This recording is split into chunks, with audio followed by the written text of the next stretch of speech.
Bueno, buenos días a todos. Eh, Tenemos hoy sesión de pediatría con la doctora Beatriz Guzmán, quien aceptó la invitación para dar una plática sobre la endocrinología de la lactancia. Creo que es un buen tema, nos acerca un poco más a la ciencia de la lactancia que tiene sus complejidades y siempre es un tema del que Gracias. siempre podemos aprender. La doctora Beatriz Guzmán es pediatra egresada del Instituto Nacional de Pediatría y consultora de lactancia con certificación internacional conocida como IBCLC. Entonces, bueno, adelante, Betty. Muchas gracias por aceptar la invitación. Gracias a los que están aquí. Eh, m- quiero, bueno, presentarme. Les voy a hablar ahora de endocrinología de la lactancia y básicamente de la fisiología y de las hormonas que regulan la lactancia. Me declaro sin conflictos de interés para dar esta plática y la bibliografía viene al final de la plática. Hay que entender a la lactancia como la culminación fisiológica del ciclo reproductivo. Biológicamente todo el ciclo reproductivo se trata de aparearse, la gestación y la lactancia viene incluida en este ciclo. Y para entender esta lactancia y todo lo que interviene, hay que empezar por entender que hay 5 estadios en el desarrollo mamario. La embriogénesis, que ocurre in útero, la mamogénesis o crecimiento mamario, que ocurre principalmente en la pubertad, y después viene la lactogénesis o inicio de la producción láctea, que son lactogénesis 1 y 2, se los voy a explicar más adelante. Finalmente la lactancia establecida, la lactogénesis 3, y por último la involución mamaria. Las mamas son órganos muy especiales, son órganos diferentes al resto del cuerpo, porque la mama es el único órgano del cuerpo que termina de formarse después de que nacemos. En el resto de los órganos, ustedes saben bien, a las 12 semanas ya tenemos el órgano totalmente formado, pero en el caso de la mama no, termina de formarse hasta después de que se establece la lactancia. ¿Sí? Eh, bueno, nada más un paréntesis. ¿Cómo hago para ocultar las ventanitas de los asistentes? Pues nada más aquí te da una opción donde están las ventanitas, te da Perdón. una opción para minimizarlo. Es que yo no tengo todos los asistentes, nada más tengo la tuya. Ajá, perdón, ¿eh? O sea, tiene como el Ya, simbolito ya, como ya, de... ya, ya, ya. ¿Eh? Ya los vi, perdón, ¿eh? Perdón Sí, por eso. claro. Ya, y además ya los pude ver. Ya, ok, listo. Perdón por la interrupción, ¿eh? Eh, Les voy a platicar un poquito de la embriogénesis. La banda mamaria o el brote mamario aparece hacia el día 35 a 49 de gestación y aparece a ambos lados del cuerpo. Recuerden que parte de una banda mamaria que va desde la línea media clavicular hasta la cresta ilíaca. Todo, porque como mamíferos, los humanos somos de los pocos que tenemos solo un par de glándulas mamarias, el resto de los mamíferos tienen más pares de glándulas mamarias y todos esos están alineados a los costados del cuerpo en las bandas mamarias, en toda la banda mamaria, perdón. Después se forma la cresta mamaria, ¿sí?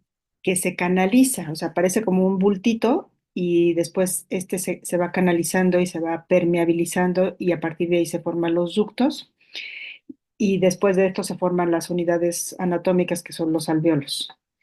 Aquí está un ejemplo, el brote mamario, los brotes secundarios, aparece la cresta mamaria y a partir de ahí se van canalizando estos ductos. Y bueno, esto ocurre durante toda la gestación, no nada más el primer trimestre, toda la gestación. Una vez que el niño nace, el crecimiento y el desarrollo mamario, que es igual en niñas y en niños en este momento, el crecimiento y el desarrollo mamario sigue el crecimiento orgánico paralelo al crecimiento del niño. Y aquí interviene solamente la hormona del crecimiento. Es decir, aquí no hay intervención de las hormonas sexuales. Entre que el niño nace e inicia la pubertad, es un crecimiento como el resto de los órganos del cuerpo, dictaminado únicamente por la hormona del crecimiento. hasta que llega a la telarca. La telarca, como ustedes bien saben, es el brote mamario, es la aparición del botón mamario que marca el inicio de la pubertad. Ocurre como media a los 9,6 años. En promedio, todo este desarrollo mamario dura 3 a 3,5 años y ocurre en general la telarca 2,5 años antes de la menarca. Aquí estamos viendo un poco para explicarme las unidades anatomofuncionales de la mama.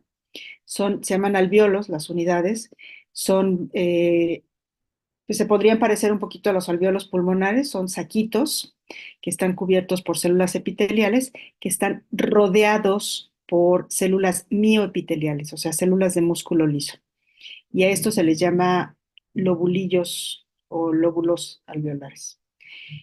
Bueno, esta es un poco de la anatomía de la mama, mucho tejido conectivo graso y las unidades funcionales aquí están, principalmente están hacia adelante de la mama, ¿sí? Aquí les quiero decir que un mensaje importante es que el tamaño no importa. O sea, tiene igual capacidad de lactar una mujer que tiene mamas pequeñas que una mujer que tiene mamas grandes. El tamaño no importa, pero hay una cosa referente al tamaño que sí importa y se las voy a decir más adelante. Ok, durante el desarrollo puberal es básico, es fundamental, importantísimo que los ductos mamarios crezcan entre tejido graso para continuar con la morfogénesis. ¿Esto qué quiere decir? Que el brote, el rebote adiposo que ocurre entre los 8 y 10 años y que hace que las niñas, mujeres, acumulen más grasa, tiene una razón de ser. Y es que, entre otras muchas cosas, o sea, obviamente favorece el crecimiento somático, en longitud, etcétera, pero las mamas requieren obligatoriamente tejido graso para terminar de formarse. ¿Por qué importa esto? Una niña que ha tenido un trastorno de la conducta alimentaria en su pubertad, a esa niña no se le van a formar las mamas adecuadamente y puede ser un motivo de fracaso de la lactancia más adelante, de hipoplasias mamarias y no nos damos cuenta y no preguntamos y a veces nos rompemos la cabeza pensando qué está pasando con esta mamá, qué está pasando que no produce la leche que necesita y puede ser que haya habido un trastorno de la conducta alimentaria en la adolescencia y eso frenó el desarrollo, la formación de la mamá, pues el terminar de madurar esa mamá, ¿sí? Aquí está un poco esquematizado qué es lo que necesitamos para que crezca, para que se forme la mama en cada uno de los estadios. Bueno, intrauterinamente no se conocen exactamente las hormonas que determinan qué hace que la mama crezca. Sin embargo, en la infancia aquí estamos, principalmente hormona de crecimiento, los factores asociados a hormona de crecimiento, un poquito estrógenos y entramos a la pubertad y obligatorio la grasa. Obligatoria la grasa en el tejido mamario, ¿sí? Que va a provocar que se terminen de formar los ductos, la elongación de los ductos, etcétera, y las unidades anatomofuncionales. Durante la pubertad son los estrógenos y la hormona de crecimiento los que estimulan el crecimiento y la ramificación de todo el sistema de ductos. ¿Ok? Aquí estos ya los conocen muy bien, los estadios de Tanner. Y todas las hormonas que favorecen, bueno, la progesterona y la prolactina son las que favorecen la canalización y la maduración de las unidades lóbulo-alveolares gracias a la progesterona y prolactina. Aquí hay datos muy interesantes, por ejemplo, en toda la pubertad, progesterona y prolactina hacen sinergia. Progesterona, prolactina y estrógenos hacen una sinergia para favorecer que se termine de formar la mama, que, que siga madurando y que siga formándose. Sin embargo, durante el embarazo, la progesterona y la prolactina antagonizan. La progesterona se vuelve un freno de la prolactina, un freno de la función de la prolactina, porque los niveles de prolactina siguen aumentando. Se los voy a enseñar un poquito más adelante. Ok, esto es igual un poquito de anatomía y fisiología para que entendamos cómo está formado. Son estos saquitos glandulares que están cubiertos por las células epiteliales. Estas células epiteliales son los lactocitos, estas de aquí, estas. Estas son las células que producen leche.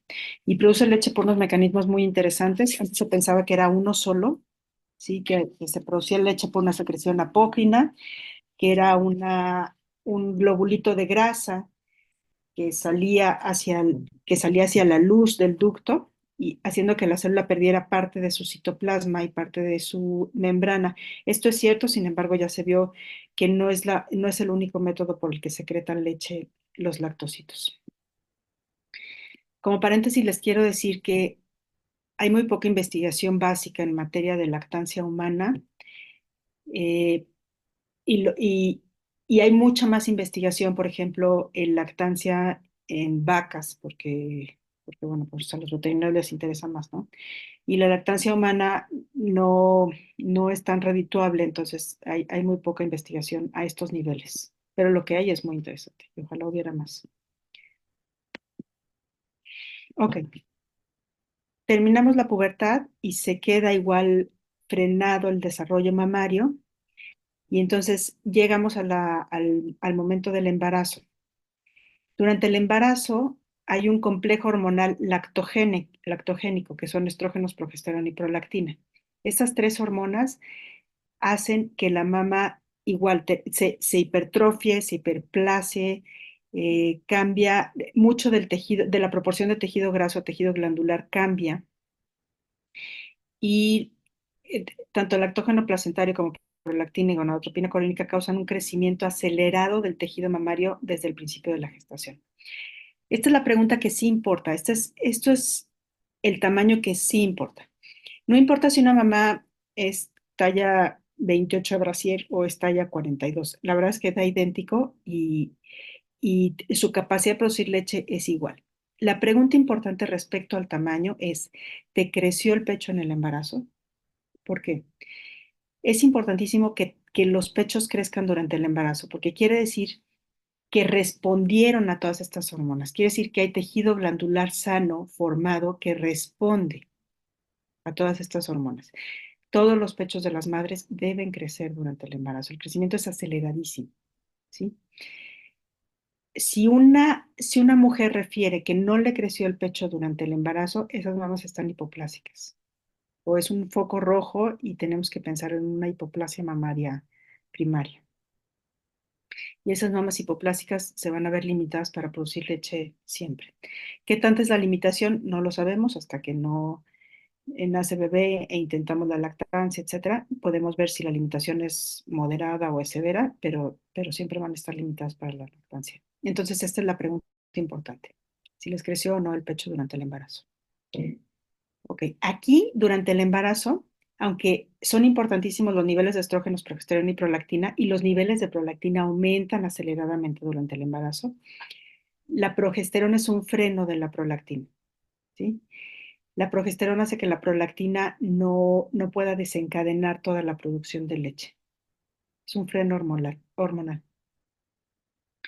Ok, el pecho está totalmente preparado para producir leche desde la semana 16 de embarazo, por efecto de estas hormonas y por efecto del tejido mamario maduro y preparado como está. Incluso muchas madres, hacia la semana 16, alrededor de, pueden ver salida de calostro y después se frena esa salida de calostro porque sigue incrementando la progesterona y la progesterona es un freno para la función de la prolactina. Pero, pero es importante entender que tenemos la capacidad de producir leche desde la semana 16 de embarazo. O sea, una madre que tuvo un bebé a la semana 28, 29, etcétera, ese pecho es totalmente capaz de producir leche. Y ese calostro va a estar disponible en el pecho desde la mitad del embarazo, ¿sí? Entonces es importante que la madre se quite todo este miedo de si podrá o no podrá, o sea, si tendrá o no tendrá leche. El calostro ahí está. Por fisiología básica siempre va a estar. Y esas mamas están listas. Durante el embarazo hay una hipertrofia e hiperplasia acelerada de los lactocitos, el lumen se dilata, la relación de tejido glandular a tejido graso cambia de ser 1:1 en mujeres no embarazadas a ser 2:1 en mujeres embarazadas. Y esos pechos son totalmente capaces de producir leche, sin embargo, el freno hormonal del embarazo, estrógenos y progesterona, lo impide. Se ha demostrado que las células mamarias son pluripotenciales. Por la misma razón que las mamas no son órganos totalmente formados al momento del nacimiento, quedan muchas células pluripotenciales en las mamas. Y se ha demostrado en ratones que los adipocitos, una vez que el ratoncito está embarazada, pueden cambiar y volverse lactocitos durante el embarazo. Y después, durante el periodo de involución, pueden volver a ser adipocitos. También se ha demostrado que si se inyectan células, si se introducen células mamarias en ratones, puede favorecer el crecimiento, o sea, crecen células mamarias en los ratones inyectados, pues, o sea, es como si les trasplantaran y crecieran estas células, ¿no? Esto es un poco de todas las vías hormonales que ocurren en el embarazo, de cómo se prepara el pecho para producir leche durante el embarazo. Tenemos la placenta, que actúa como una glándula, eh, liberando también estrógenos y progesterona, también aparte desde los ovarios también. Esto estimula que la adenopófisis incremente la secreción de prolactina. La prolactina incrementa muchísimo durante el embarazo. También el lactógeno placentario, estrógenos y progesterona facilitan que el hipotálamo siga secretando hormona de crecimiento y se deprime el factor inhibidor de lactancia. El factor inhibidor de lactancia solo sabemos que se secreta en el hipotálamo, que es muy parecido a la dopamina, pero no se ha logrado totalmente aislar y describir. Pero sabemos que existe un factor inhibidor de prolactina. La adenohipófisis libera prolactina que va a actuar sobre el pecho y lo va a seguir preparando para la lactancia. Hace que los ductos se alarguen, se permeabilicen, provoca un crecimiento de los alveolos, hipertrofia de las células productoras de leche, de los lactocitos. Y bueno, la prolactina está inhibida un poquito por los esteroides sexuales y por los estrógenos y progesterona. Y necesitamos obligatoriamente que las hormonas de soporte estén sanas, que todas las vías estén sanas, es decir, insulina, cortisol, hormona tiroidea, hormona paratiroidea y hormona de crecimiento. Es, todas las alteraciones en el metabolismo de glucosa y las alteraciones en la insulina, las diabetes gestacionales, etcétera, los hipotiroidismos, todo esto tiene impactos en la lactancia y no debemos olvidarlo, ¿sí? Las diabetes gestacionales pueden llegar a dar problemas muy importantes porque provocan retraso en la lactogénesis 2, retraso en la bajada de la leche y además podemos tener niños grandes, o sea, niños que requieren más alimento, aunado a una madre que se le va a retrasar la bajada de la leche. Hay que estar muy alertas con eso. Bueno, esto, lo que les platiqué es todo lo que ocurre durante el embarazo. Una vez que nace el bebé, viene la lactogénesis 2. La lactogénesis 2 es lo que se conoce popularmente como la bajada de la leche o el golpe de leche o la subida de la leche, depende de cómo le llamen, ¿no?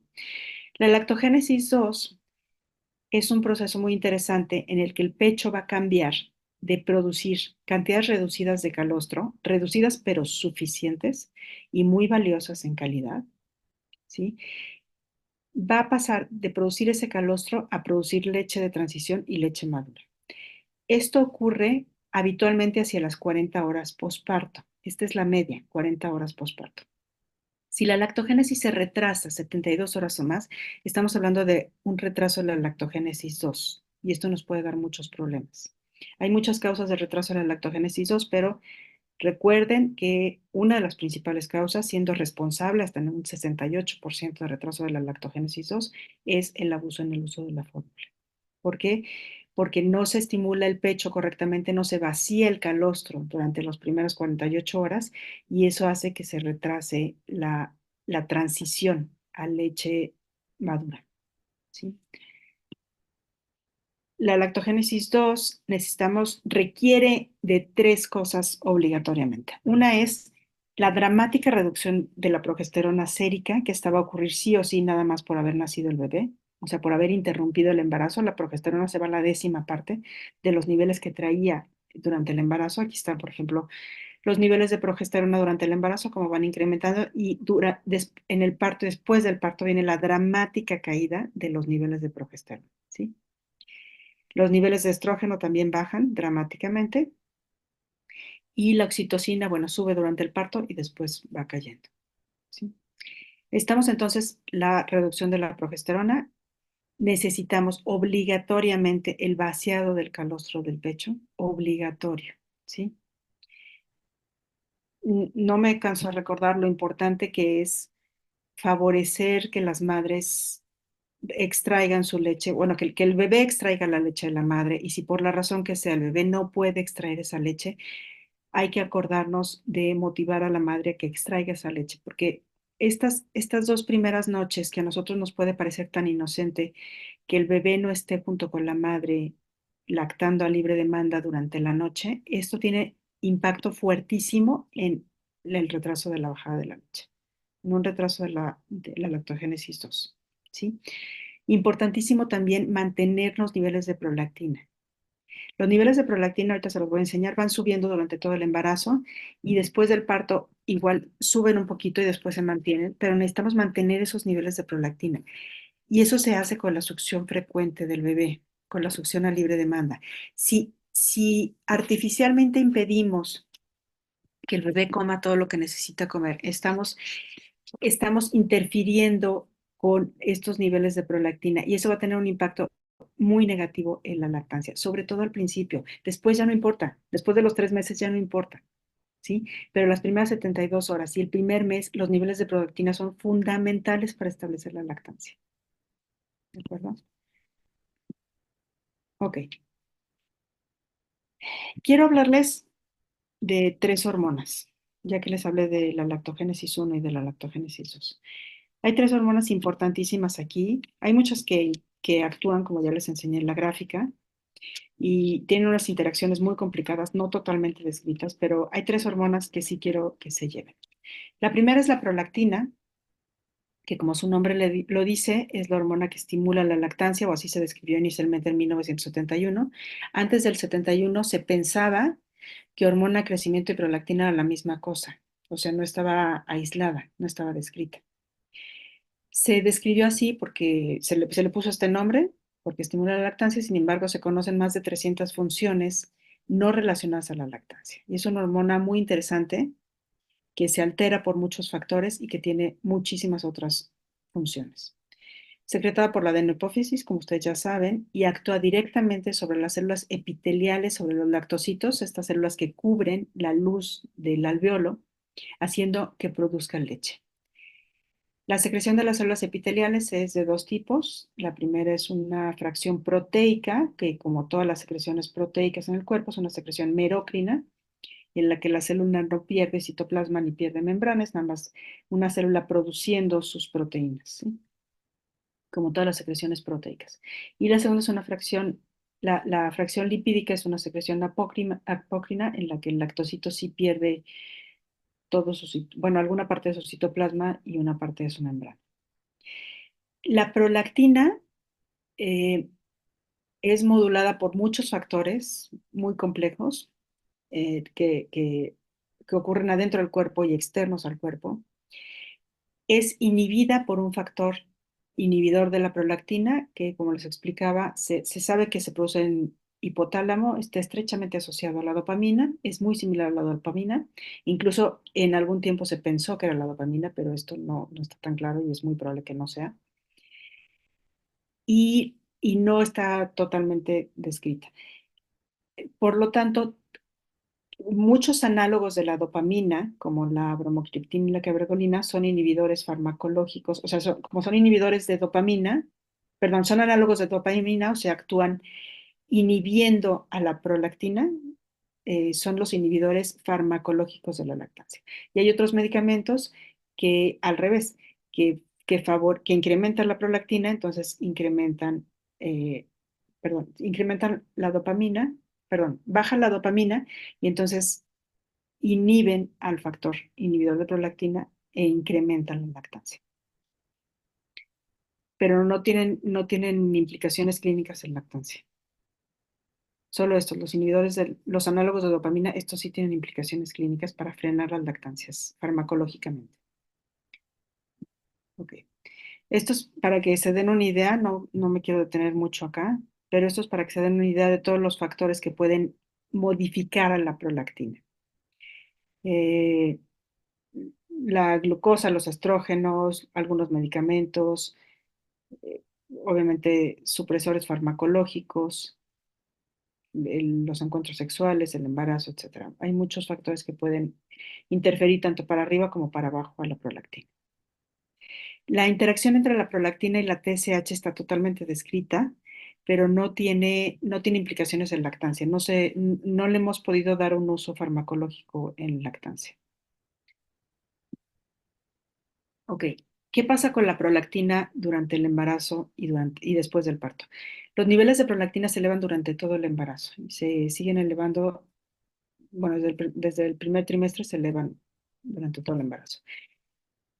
Aquí está un ejemplo de aquí están los niveles de prolactina durante todo el embarazo, cómo van subiendo, cómo se pueden correlacionar con la secreción de lactosa en la orina, cómo se encuentra lactosa en la orina de una madre gestante y está directamente relacionado con la prolactina en sangre.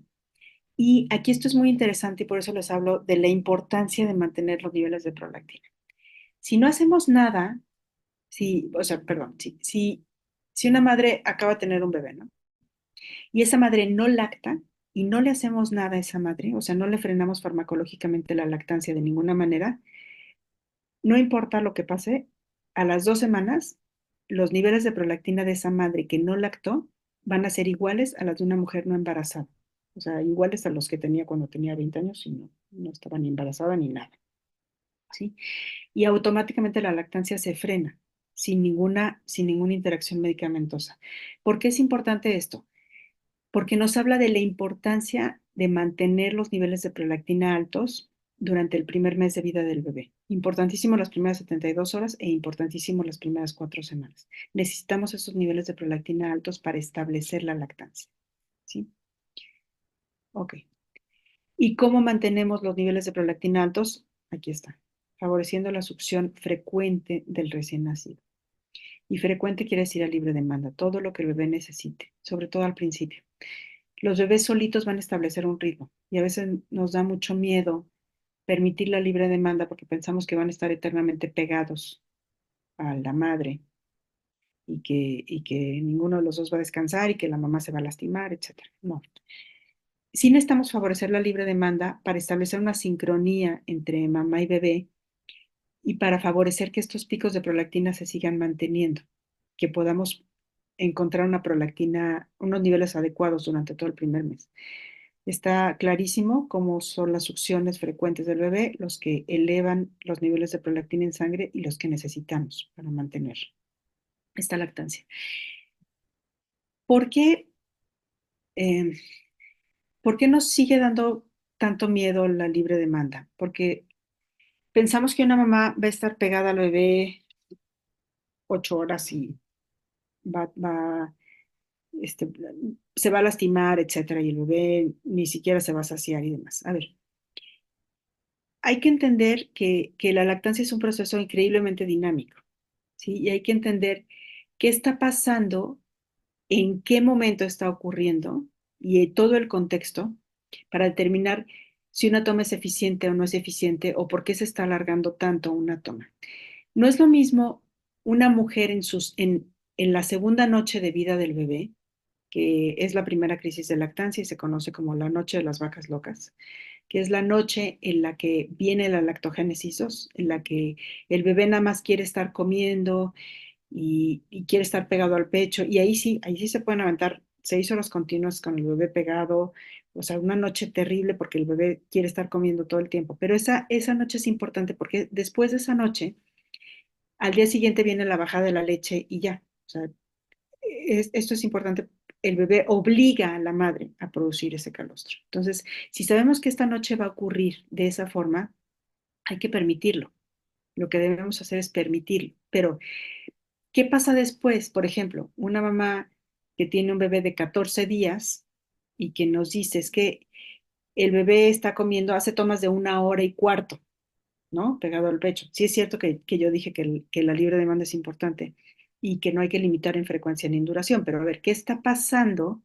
Hay que preguntarnos qué está pasando con esa madre, perdón, con ese bebé que necesita estar pegado a la madre 75 minutos y no termina de saciarse.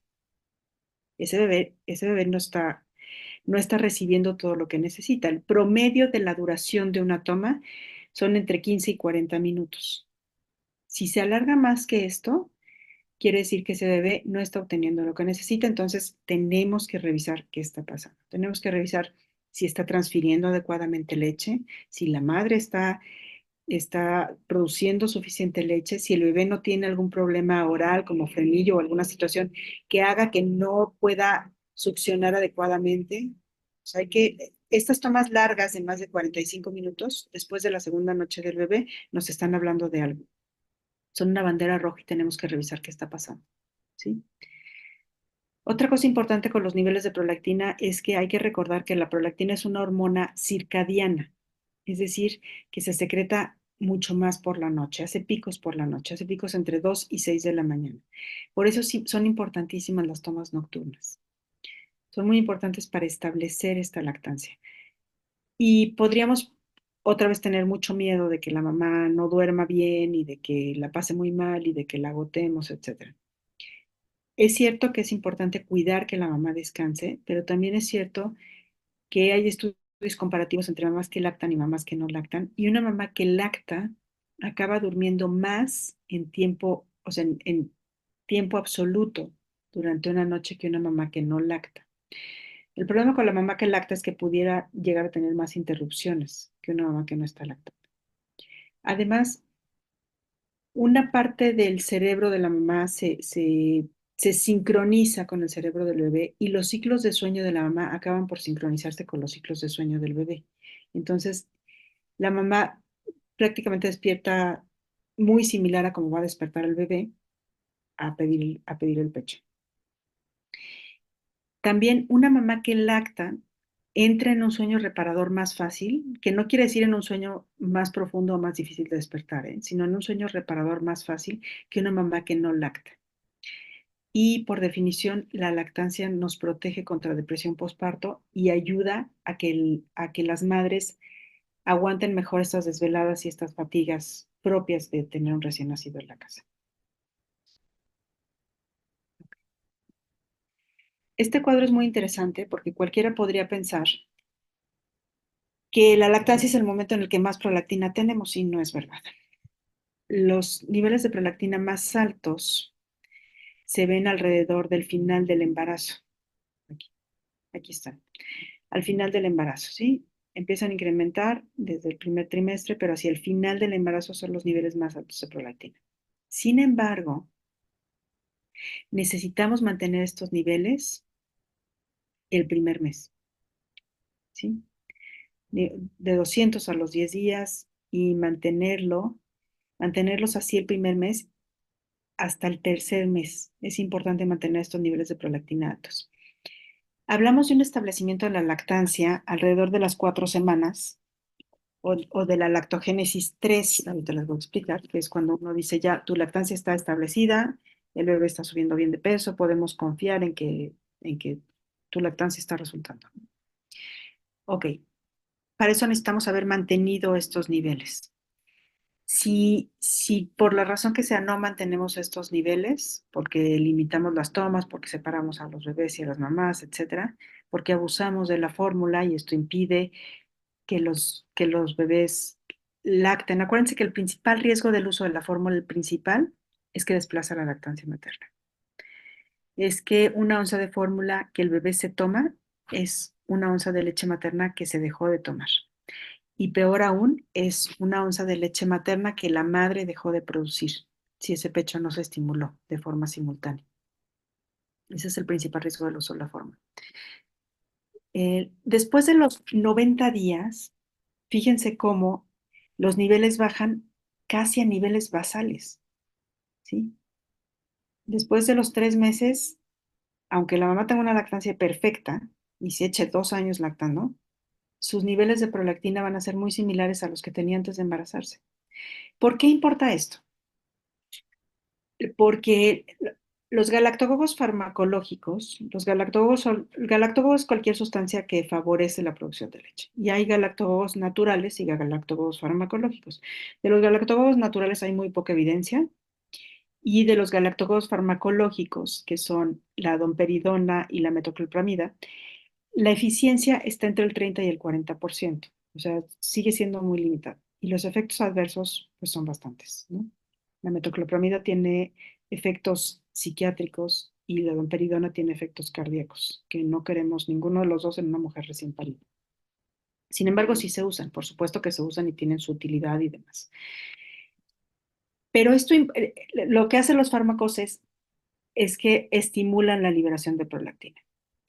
Pero ¿por qué importa entender esto? Porque después de los 3 meses ya no nos van a servir de nada, ¿sí? Porque después de los 3 meses, darle medicina, aunque aumente la prolactina, eso no está relacionado con la eficiencia de la lactancia. Y también, ojo, la prolactina es una hormona fundamental para establecer la lactancia. Sin embargo, no está directamente relacionada con la cantidad de leche que producen, ¿eh? O sea, podemos tener mucha prolactina, poca prolactina, etcétera, pero no quiere decir que eso sea lineal la relación con la cantidad de leche que va a producir la madre. Hay una hormona que sí tiene una relación lineal con la cantidad de leche de la madre y se las voy a decir más adelante, ¿sí? Entonces, la prolactina es importante mantenerla, pero no nos va a decir si la madre va a producir más o menos. Solo nos va a decir, vamos a lograr establecer o no la lactancia. ¿Acuerdo?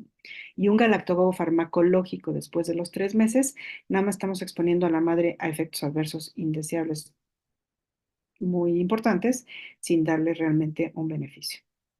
Otro mensaje muy importante es que antes de recetar un galactógogo, antes de que cualquiera de nosotros como pediatra o ginecólogo le diga a la mamá que se tome desde una cosita naturista hasta un medicamento para favorecer la producción de leche, antes de eso, que vea a un profesional de lactancia y revise con cuidado qué es lo que está pasando y por qué no tiene suficiente producción de leche. Recuerden que la principal causa de abandono de la lactancia es la poca producción de leche, dicen las madres, así lo refieren, poca producción de leche. Y esta puede ser real o sentida, ¿sí? Hay que saber diferenciar si realmente tiene poca producción de leche o está sintiendo que tiene poca producción de leche.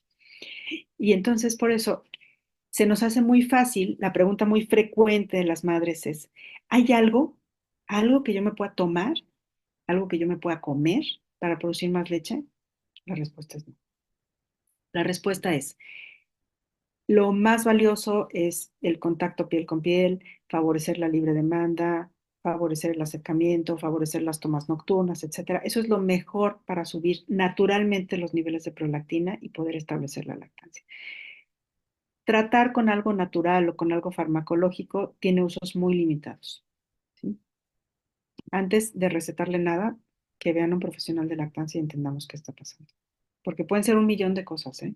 La lactancia es mucho más que pégate a tu bebé. Es muchísimo más, es mucho más complicado. Hay muchísimos otros factores y hay que revisarlo con mucho cuidado.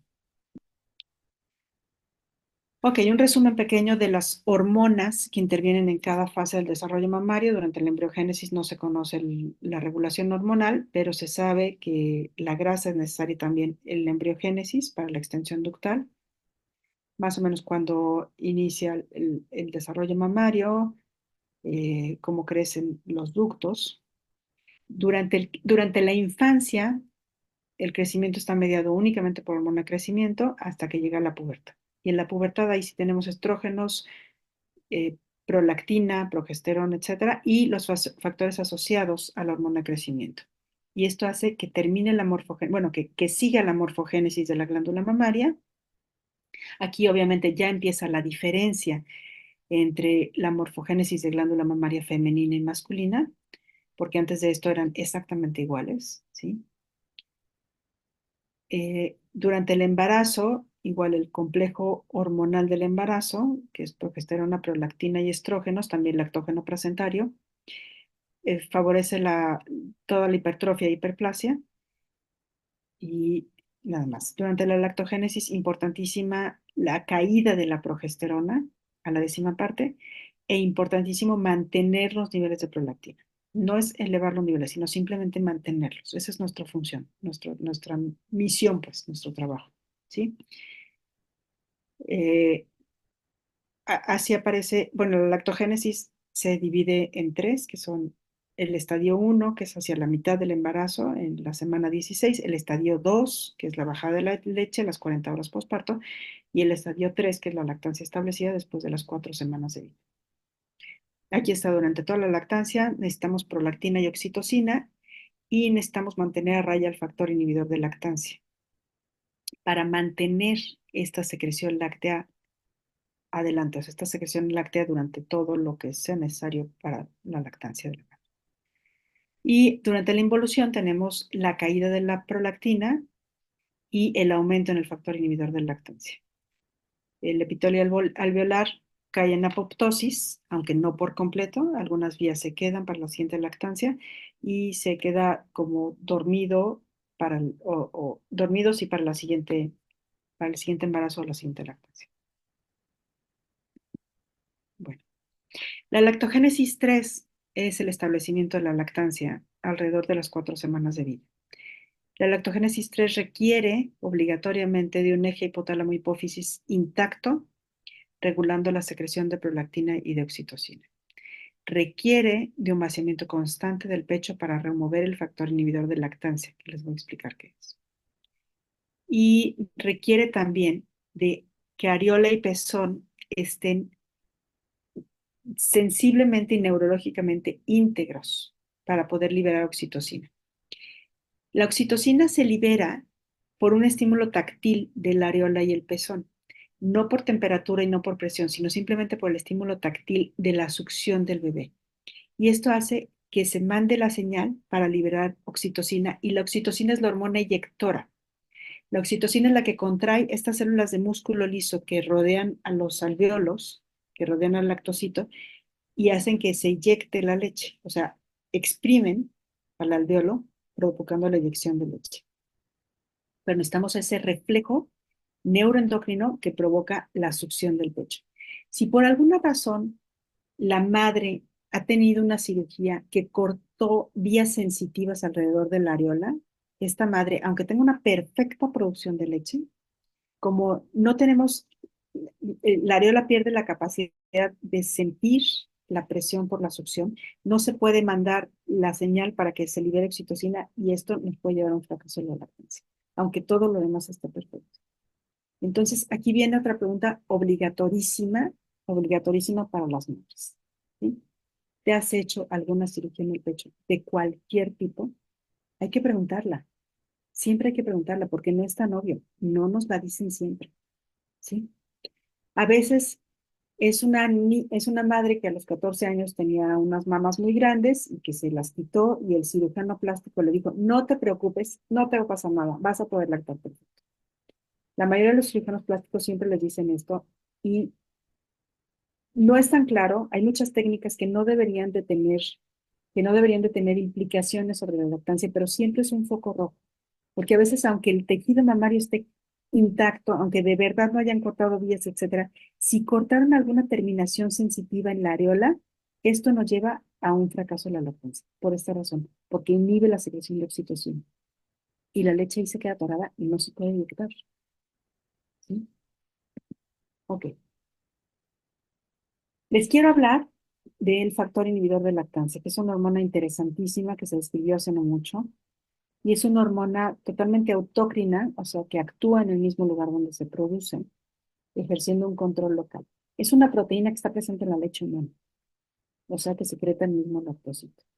Es una proteína que cuando se queda acumulada como, como parte de la leche residual en una tetada, actúa inhibiendo la producción de leche de manera local, o sea, hace que los lactocitos produzcan menos leche para las siguientes tetadas.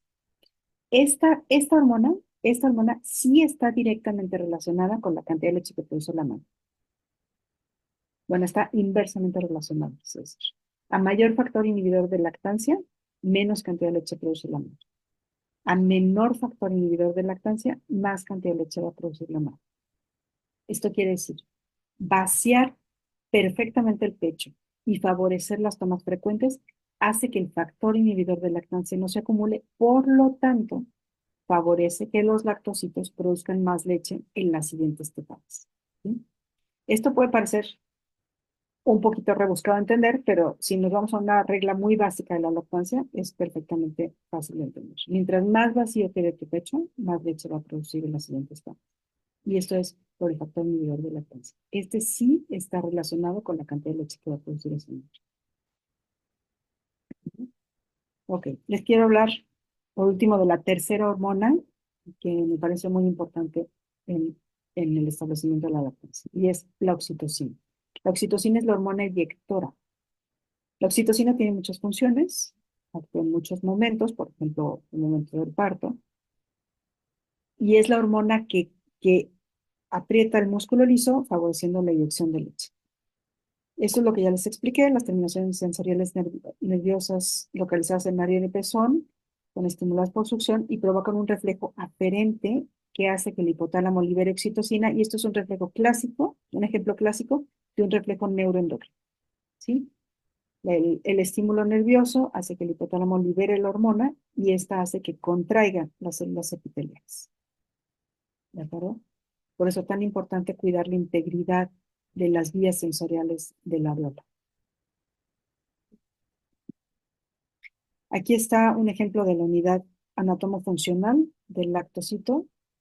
Son saquitos huecos cubiertos por las células epiteliales. Estas células de aquí son las que producen la leche, ¿sí? Y estas células que rodean son las células de músculo liso estimuladas por la oxitocina.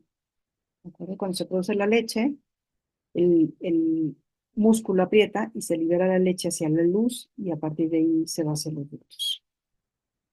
Okay. ¿Por qué importa la oxitocina? Y les quiero hablar un poco del mito de la cerveza. La cerveza y el alcohol en general no hace que produzcan más leche. De hecho, el alcohol inhibe la secreción de oxitocina. Entonces, ¿qué pasa? Le dicen a la mamá, tómate una cerveza para que produzcas más leche. ¿Sí? Toma alcohol, la madre, y lo que pasa es que como se inhibe la secreción de oxitocina, la leche no se puede eyectar. Entonces la leche se queda atorada en el pecho. Y entonces la madre va a sentir el pecho grandote, pesado, y va a decir, claro, ya produje más leche, aquí está, ¿no? Aquí está mi exceso de producción de leche. Lo que está pasando es que la leche está atorada, no está produciendo más, simplemente no puede salir, está atorada. Entonces el niño va a poder comer menos todavía, ¿sí? Además de que los primeros 3 meses, una madre no debe tomar nada de alcohol, absolutamente nada los primeros 3 meses. ¿Por qué? Por la frecuencia con la que un niño está comiendo leche materna. O sea, no hay forma de que pueda depurar o de que pueda hacer este tiempo intermedio que necesitamos para metabolizar y liberar el alcohol. Que ojo, para metabolizar el alcohol que se tomó una madre, lo único que sirve es el tiempo. No sirve que la madre coma algo, que la madre tome agua, que la madre haga ejercicio. Nada, nada, nada, nada. Lo único que necesitamos es tiempo para que se depure de la sangre ese alcohol. ¿Cuánto tiempo, después de los primeros 3 meses, cuánto tiempo necesita una madre para amamantar? Eso está directamente relacionado con el peso de la madre y con el número de raciones de alcohol que se tome, entendiendo lo que es una ración de alcohol: 330 mililitros de cerveza, 120 de vino o 30 mililitros de algún destilado. Y más o menos, una mujer de 50 kilos, esto es una regla de dedo, una mujer de 50 kilos necesita esperar más o menos 3 horas por cada ración de alcohol que se tome, ¿sí? Pero después de los 3 meses. Antes de los 3 meses, nada, ¿de acuerdo? Por lo tanto, me parece muy buena idea que el hospital les haya dejado de dar alcohol en su cena de gala después de haber tenido un bebé. Si no tiene por qué haber alcohol en una madre que acaba de tener un bebé. O sea, no podemos favorecer eso, pues.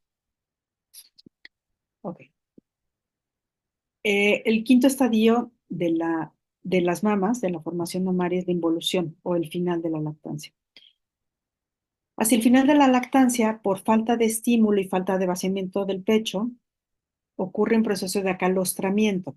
Al final de la lactancia, la leche vuelve a ser como era el calostro, bioquímicamente vuelve a ser como calostro. Suben las proteínas, sube el sodio y el cloro y baja la lactosa en la leche humana. O sea, se hace como al principio, ¿no? Se vuelve calostro. Podemos involucionar cualquier lactancia simplemente dejando de estimular y permitiendo que la leche se acumule, porque el factor inhibidor de lactancia es el que va a hacer que se produzca cada vez menos leche, menos leche, menos leche. La forma que más usamos para destetar es nada más ir quitando las tomas y el cuerpo solito va dejando de producir, ¿sí? Las células epiteliales entran en apoptosis, la membrana basal sufre una degradación proteolítica, pero muchas de las vías quedan residuales para la siguiente lactancia. Por eso, cada lactancia debería ser más fácil. Cada vez que la madre establece una lactancia debería de ser más abundante, más fácil, más llevadera, etcétera. Si se está complicando una lactancia más que la anterior, hay que revisar qué está pasando. Es muy probable que no sea un factor materno. Es muy probable que sea algo relacionado a lo de, o alguna enfermedad o algún factor externo, ¿sí? Porque cada lactancia debería ser más fácil, por esta razón. Ok, aquí está la bibliografía, a sus órdenes para cualquier material que necesiten y abierta a todas las preguntas. Muchas gracias, Betty. No sé si alguien quiere hacer alguna pregunta. Yo sí tengo una pregunta. A ver, o sea, Ajá, entiendo que, bueno, la parte endocrinológica de la lactancia tiene ajá. todo es como un concierto, digamos, ¿no? Tiene que Sí, ir sí, sí, es sincronizando y bastante demás. complejo. Ujú. Mi pregunta es si a veces, y decías que, bueno, la falta o sea, el que no haya suficiente leche puede ser sentido, puede ser real. Cuando Así es es. real, ¿vale la pena tomar algún estudio, por ejemplo, para ver si hay alguna deficiencia hormonal? Claro, ¿Vale la pena estudiarla de alguna forma a esa mamá? claro, por supuesto, sí. Sí, sí, sí. Lo primero que hay que ver es sentarse y revisar una toma, ¿sí? O sea, ver cómo está comiendo ese bebé y ver las señales de que está transfiriendo leche. Algunos recomiendan a lo mejor pesarlo antes de la toma y después de la toma. Todavía tiene como sus cuestionamientos ese método para ver si está obteniendo leche o no, etcétera. Una vez que se revisan los factores relativos al niño, a la toma en sí, que sabemos que la madre como que lo aparente está bien, entonces sí hay que revisar endocrinológicamente a la madre, por supuesto. Unas pruebas de función tiroidea, algún perfil hormonal, etcétera, y ver qué está pasando. Ok. Doctor Amor, ¿quieres Adelante. Salvador? Sí, muchas felicidades, Betty. Excelente Ay, presentación y gracias. de gran importancia. Y nada más para reafirmar, ¿no? La literatura dice claramente la leche materna es lo máximo que hay en el aspecto en uno de los grandes beneficios con los procesos infecciosos, ¿no? Gracias a la leche materna, en países de desarrollo, emergentes, como le quieran llamar, se evitan millones de muertes. Esa es la realidad, porque la Así es. gente todavía no entiende eso, pero sí se evitan millones de muertes si se diera lactancia como tú lo estás explicando adecuadamente. La pregunta que te quiero hacer es que nosotros en la vida diaria de práctica con el recién nacido, lo ideal está claro, yo lo he visto con tu práctica, que nace el bebé e inmediatamente se lo pegas a la mamá, contacto piel con piel en el quirófano. Y eso es lo ideal, eso es lo perfecto, digamos, el estándar de oro. Pero la realidad es que muchas veces tardamos en que ese bebito se pegue y se lo estamos dando después de la ambientación, quizás esas 2 o 3 horas que esté en el cunero, y sí, termine eso y que se vaya con la mamá. ¿Qué tan adecuado es eso? Ese retraso, vamos a ponerle de unas 3 horas, ¿es Es, adecuado? no, a ¿Compromete ver, realmente la lactancia esto? qué bonita pregunta, doctor, muchas gracias. Porque esto es justo lo que quiero decir. Sí, Es terrible, terrible esa práctica. A ver, lo voy a explicar por qué. Nace un bebé y la primera hora de vida es una hora de alerta, es la hora dorada, está tremendamente bien descrita. Tenemos Cochrane's de 180 páginas con la evidencia de esto, ¿no? Del beneficio de la hora dorada. tanto para la lactancia como para toda la adaptación hemodinámica. Y tan es así que la OMS dice, el apego inmediato debe favorecerse en todas las madres siempre que la condición de salud de bebé y madre lo permitan, independientemente de la vía de nacimiento, es decir, si es por cesárea o si es por parto, es igual la recomendación, e independientemente de la preferencia de alimentación, es decir, aún en las madres que por la razón que sea deciden no lactar, aún en ellas está indicado el apego inmediato porque tiene muchos beneficios hemodinámicos y para la adaptación al medio externo, ¿sí? Ok, durante esa primera hora, el mamífero va a buscar sobrevivir, va a buscar su alimento. Quiere decir, es el momento en la vida en el que tenemos las más grandes posibilidades de que el niño busque y encuentre correctamente a su madre y de que se pegue correctamente a su madre, ¿sí? Eh, de que tenga un buen agarre, de que encuentre correctamente a la madre. Además de que durante esta primera hora hace una impronta. La impronta es como este sello que hacen todos los recién nacidos, todos los mamíferos. Hacen la impronta y dicen, de aquí voy a comer. Esta va a ser mi fuente de alimento. Entonces nos interesa muchísimo que la impronta la hagan en la madre, no en un biberón ni en un chupón. Hay que improntar a la madre, ¿sí? Si nos improntan un biberón, después convencer a ese bebé de que su fuente de alimento va a ser su madre y no el biberón, puede llegar a ser muy complicado, ¿eh? De veras, muy complicado. ¿Y por qué también es muy grave esta práctica?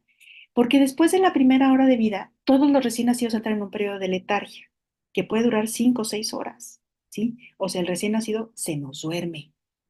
Y tratar de despertar a un recién nacido que está en periodo de letargia es increíblemente frustrante. Y a veces es de verdad imposible. Después de la primera hora de vida, a veces máximo 2 horas, el bebé se nos duerme. Y se nos duerme 5 o 6 horas. Y entonces ahí está uno, así, ya acabó la recuperación, ya acabó su estancia en la cuna, y entonces ahora sí, el recién nacido tiene 3 horas y media, 4 horas de vida, y va con la mamá, ay, no, ya dale de comer, porque ya lleva 4 horas de que nació y no ha comido nada. Ahora sí, despiértalo.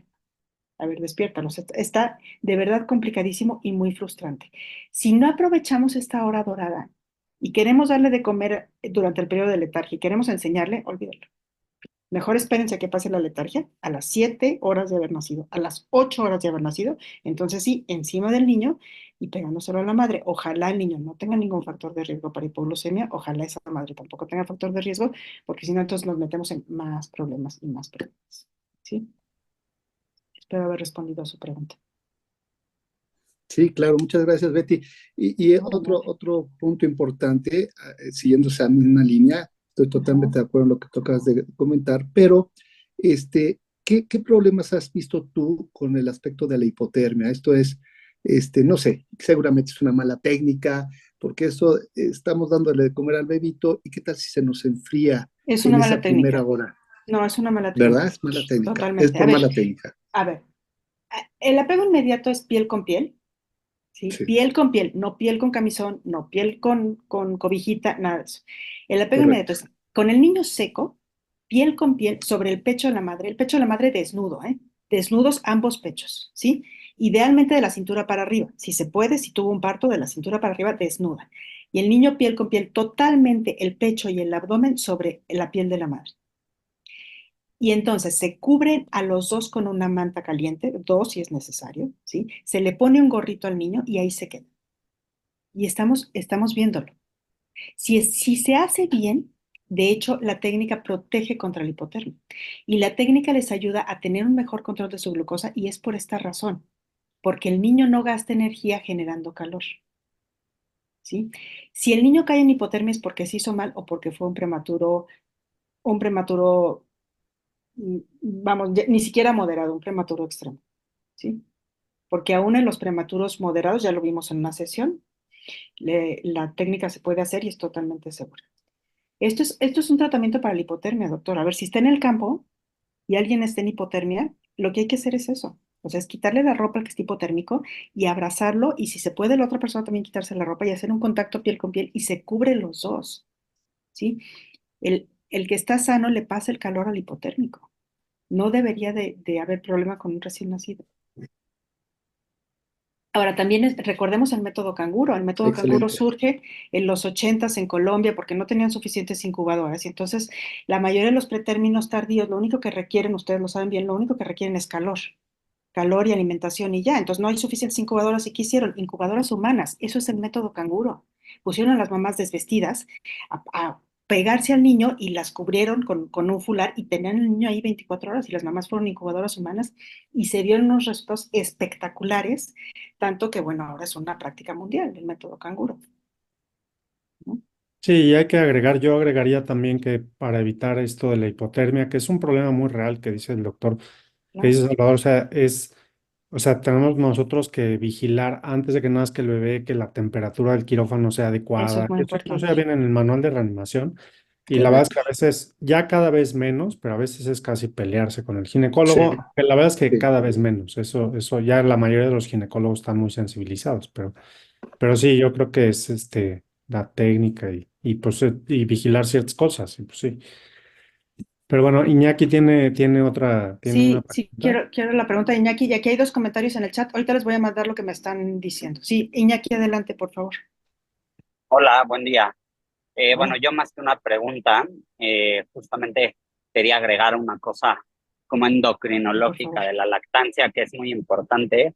Hay que Ajá, recordar que la leche materna también es un cronoalimento y justo está súper demostrado, igual hablando de toda esta cuestión de la letargia y los ciclos sueño de día, que la lactancia es el primer reloj biológico del niño porque hay una secreción importantísima de melatonina a partir de las claro, 10 de la noche. Entonces, también dentro de la claro, cuestión endocrinológica de la lactancia es lo que está en la leche per se.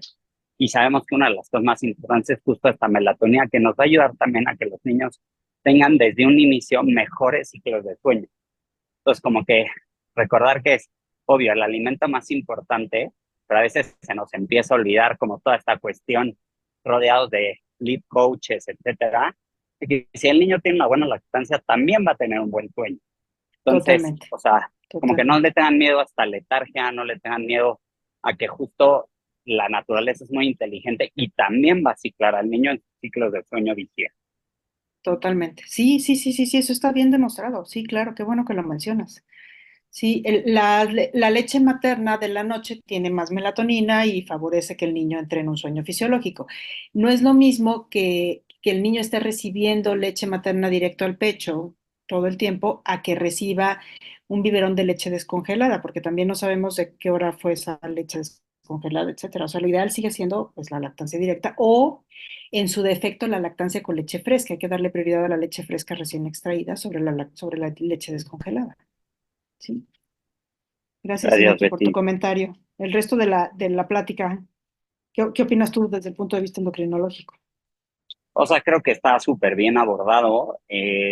Pues, el cuerpo de la mujer es pues sí, un mecanismo fisiológico excelente y todo va teniendo sus momentos y va teniendo ahora sí que su orquesta perfecta, como bien dijo Pedro. Creo Sí, que igual en cuanto a desarrollo, hay que recordar que la lactancia también es la última de desarrollo mamario de manera natural. O sea, generalmente postpuberal van a quedar en Tanner 4 y en muchas mujeres se adquiere este Tanner 5 hasta que hacen lactancia gracias a todos estos factores así hormonales es, que se secretan desde el embarazo y que se concretan mucho más, así como mucho más fuertemente pues a la hora de lactar, ¿no? Que así igual es. responde un poco a la pregunta que ahí venía en el chat de que si bloqueamos pubertad podemos comprometer la lactancia. La respuesta pues, No, es no, o sea, la es glándula no, mamaria va sí, a medir lo que la definitivamente glándula no. mamaria Así es, va a medir gracias a así que, o es, sea, que en algún punto va a haber antes o después esa secreción hormonal, ahora sí que perfecta del así cuerpo de es. la mujer. Exacto, porque Betty, no sé solamente si estás quieras retrasando la contestar. Hay lactancia, la pubertad va a llegar después. Ajá, en el varias chat, preguntas en ajá, el chat. No sé si quieras contestarlas, las leo o las. Mira, ok. Gaby Acá las Eguiarte. estoy leyendo, sí. A Y ver, bueno, sí. esta la acabamos de mencionar, que no se compromete la pubertad para nada, perdón, la lactancia para nada, ¿sí? Ok, exacto. Y el mito de la hipoglucemia al nacimiento y de asegurar las tomas al bebé. Causa frecuente de que el médico tratante inicie fórmula. Ok, eh, acuérdense que muchos niños van a tener una hipoglucemia asintomática alrededor de las, no sé, 12, 18 horas de vida. Una hipoglucemia asintomática muy leve que no tiene repercusiones. Esto se ha demostrado por investigación, ¿sí? No tiene repercusiones y no es necesario hacer nada, es una cosa transitoria. Las hipoglucemias más importantes, generalmente hay una causa secundaria ahí, ¿sí? Una hipoglucemia que nos da síntomas o una hipoglucemia más grave, bueno, pues puede ser por un pretérmino, puede ser una madre con diabetes gestacional, un niño grandote, un niño de alto peso, etcétera, o que por alguna razón se limitaron las tomas, aunque aún así es difícil que por pura limitación de tomas tengamos una hipoglucemia y recordemos también que la leche materna es más cetogénica que la leche de fórmula. Es decir, al recién nacido le resulta más fácil obtener energía a partir de cetosis cuando ha estado alimentado por leche materna que cuando ha tomado fórmula. O sea, aguanta mejor los espacios entre tomas o aguantaría mejor no tener suficiente leche, etcétera. Aún así, obviamente la hipoglucemia es una alerta que tenemos que tener en el radar todos, pero a veces, a veces por desconocimiento, para la mayoría del personal de salud, la salida fácil es recetar fórmula. Y puede llegar a sonar como la salida segura, ¿no? Entonces yo receto fórmula y entonces ya no tengo problema, ya no tengo miedo de que el niño tenga hipoglucemia, etcétera. Pero por supuesto que se puede manejar con pura lactancia bien llevada, ¿sí? Eh, Dice Blanca, la bibliografía para que la madre vaya informada. Ahorita les voy a pasar, les voy a poner en el chat 3 libros que yo les recomiendo a las madres embarazadas. Es importantísimo que las madres lleguen al momento del nacimiento preparadas, ¿eh? O sea, al momento del nacimiento ya es muy tarde. Si una madre llega al parto y dice, pues a ver si puedo lactar, ya perdimos. Hay que llevarlas al parto entrenadas ya. ¿Sí? Ok. ¿Algún otro comentario? Excelente. ¿Alguien tiene alguna otra pregunta? Pues parece que no. Bueno, pues muchísimas gracias a todos por acudir. Gracias, Betty, por la plática, que estuvo Con excelente. gusto. Y bueno, pues queda grabada la sesión y la vamos a subir al canal de YouTube. Que tengan todos muy buen día. Gracias. Gracias por venir.